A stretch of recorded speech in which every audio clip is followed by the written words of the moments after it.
Hi friends, welcome back to my channel. তোমরা সবাই কেমন আছো? আশা করি তোমরা সবাই ভালো আছো, সুস্থ আছো। আমিও ভালো আছি। তো দেখো, আজকে হলো আমার বার্থডে। তো তোমাদের শান্তনুদার কাজ দেখো, রাত 12টার সময় কেক এনে হাজির। মাম্মাম আর তোমাদের শান্তনুদা দুজনে মিলে প্ল্যান করে এখন কেক নিয়ে এসছে। আমাকে জোর করে রেডি করিয়ে বললো এখন কেক কাটতে হবে। তো কি অবস্থা দেখো। তো চলো, মাঝে মাঝে এরকম সারপ্রাইজ পেলে কার না ভালো লাগে। তো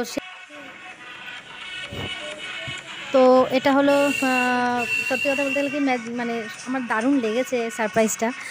তো যাই হোক, কেকটা কেটে নিই। তো ভাবলাম এই সুন্দর মুহূর্তটা তোমাদের সাথে অবশ্যই শেয়ার করবো, কারণ তোমরা হচ্ছে আমার ফ্যামিলি মেম্বার। তো সুন্দর মুহূর্তটা যদি তোমাদের সাথে শেয়ার না করি তাহলে আমার নিজেরও মনের থেকে শান্তি লাগে না। তো চলো ঝটপট কেকটা কেটে নিই। আর দেখো, এটা ম্যাজিক মোমবাতি। তো যে কারণে আমি ফু দিয়ে নিভিয়ে দিচ্ছি, আবার জ্বলে উঠছে, নিভিয়ে দিচ্ছি, আবার কোনো না কোনো একটা ক্যান্ডেল জ্বলে উঠছে, এই হচ্ছে আর কি। তো মাম্মাম বলছে যে আমাকে আগে কেক খাওয়াবে না, আগে তোমার বার্থডে, তোমাকে আগে কেক খাওয়াবো। তো দেখো, যেই ওকে খাওয়াতে গেলাম ও মুখটা সরিয়ে নিয়েছে। এখন বলছে পাপা তুমি আগে মাম্মাকে খাইয়ে দাও, তারপর আমি খাইয়ে দেবো। ওই দেখো, প্রথমে তোমাদের শান্তনুদা খাইয়ে দিল, তারপরে মাম্মাম নিয়ে মাম্মাম এখন দেখো পুরো কেকটা মুখের মধ্যে ঠুসে ঢুকিয়ে দিল। তো কেকটা সত্যি খুব ভালো ছিল, পুরো কফি ফ্লেভার, তো মানে খুব ভালো লেগেছে কেকটা খেতে।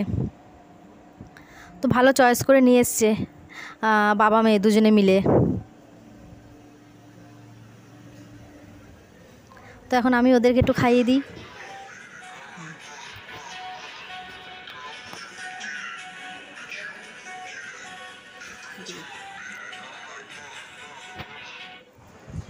তো দেখো, কেক কাটিং হলো।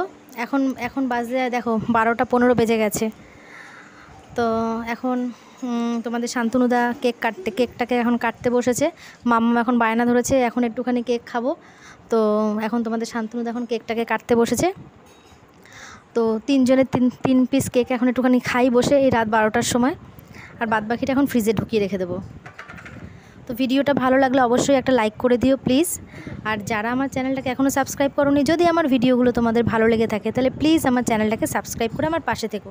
আর পাশে থাকা বেল আইকনটা অল করে রেখো, যাতে নতুন নতুন ভিডিও আসা মাত্রই তোমাদের কাছে পৌঁছে যায়। তো ভিডিওটা কেমন লাগলো কমেন্ট করে বলো কিন্তু। আর সত্যি কথা বলতে কেকটা অসাধারণ ছিল, আমি তো খাচ্ছি, দারুণ লাগছে, পুরো রসিয়ে রসিয়ে খাচ্ছি। তো চলো, টাটা।